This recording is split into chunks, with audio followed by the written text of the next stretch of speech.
Well, probably about 90% of our calls are for young children. Most people want children under the age of 4. A lot of times they'll go up to 8. Most people don't call us and say that they want to foster teenage children. We rarely get calls, and in a lot of cases what we do is we take some of our better foster parents or people that are fairly open to just fostering in general and try and talk them into taking children that are older if we feel it's going to be a good match for them. It was a feeling when they called us and they said, you know, we have some kids that need a home. We have a sibling group. Of course, Ben and I were all for a sibling group, but our age requirement was a lot younger. When we got signed up, it was 0 to 5. Our first foster child was 10. A lot of the teens that are in the system have been bounced around from home to home, so they're sometimes difficult to place and sometimes difficult to keep in placement.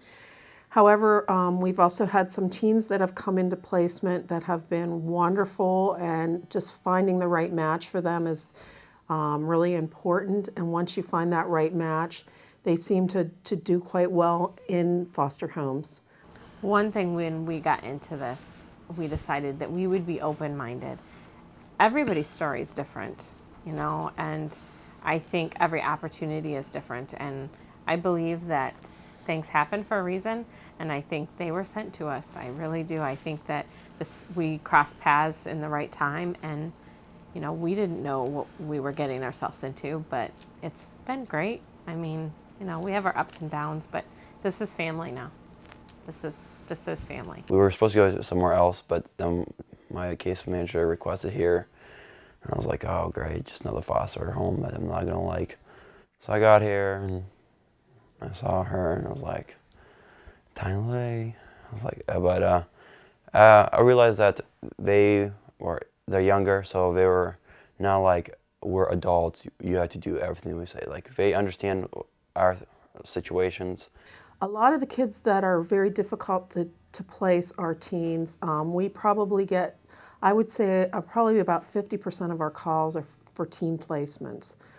So there is a large need for teen foster homes. We did have a lot of fears. I think our biggest perception was that teenagers in the foster care system were broken, that were very broken, and usually, you know, are on medications or that had a lot of issues. Don't get me wrong, there are kids out there, but there are kids out there that just want a family and just want to be loved.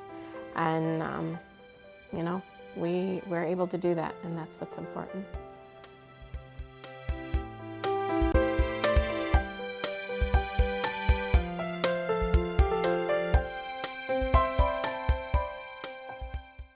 Well, with foster parents with children of all ages, a lot of times it's hard to distinguish or create the line between authority and friends. A lot of times foster parents want to be friends, and it's very difficult for them, knowing what the children or teens have gone through, to take that more authoritative boundary setting role. One of my bigger challenges, and I've been told this more so than experience it, sometimes with the boys they feel like I'm more a older brother than a parent figure, which I've said I'm okay with. Sometimes she thinks it can make things difficult sometimes for them, but we do have the line established, and we do let them know when something's said or something needs to get done, it needs to be that way. I think in the beginning they were afraid of me, and then they thought of him as the big brother type. Now I think the roles kind of have turned around. I think they respect me. They respect if I him. ask for something to get done, or I tell them, they don't push. It's a myth that sometimes teens are harder to integrate into the family and are more challenging. In certain cases, it may be true just because teens are bigger and they have their minds made up on certain things. But in a lot of cases, all they're looking for is a good match for them, people that are going to trust them and love them. The most rewarding part for us has been just the fact that it's been like they were our own kids. It's been our own family. I mean, we really have developed, you know, together as a family, and, you know, spend quality time together and just kind of enjoying each other's company. We've gone fishing. Like whenever my mom goes to work, or my dad and my brother like to hang out here, play video games, we go over to my grandparents or fish. Even though when we don't go anywhere, as long as we're together, it's pretty fun. Some people believe that teenagers don't need to be fostered, but we found that is not true. Teenagers need as much attention, sometimes more, than younger children. We've also learned that it's probably a little bit easier to have older children. We don't need a babysitter every weekend. As long as we trust them, they could stay home. Adults in their lives become real role models and influencing people to them, and maybe even more so than for younger children. You know, having a child of your own is great, I'm sure, but you know, This I is don't know. just as good. This is just as good. And that's something that we've really And I learned. got out of changing diapers. I really got it. You will go through problems like situations, and it will be hard at certain times, but help the kids out.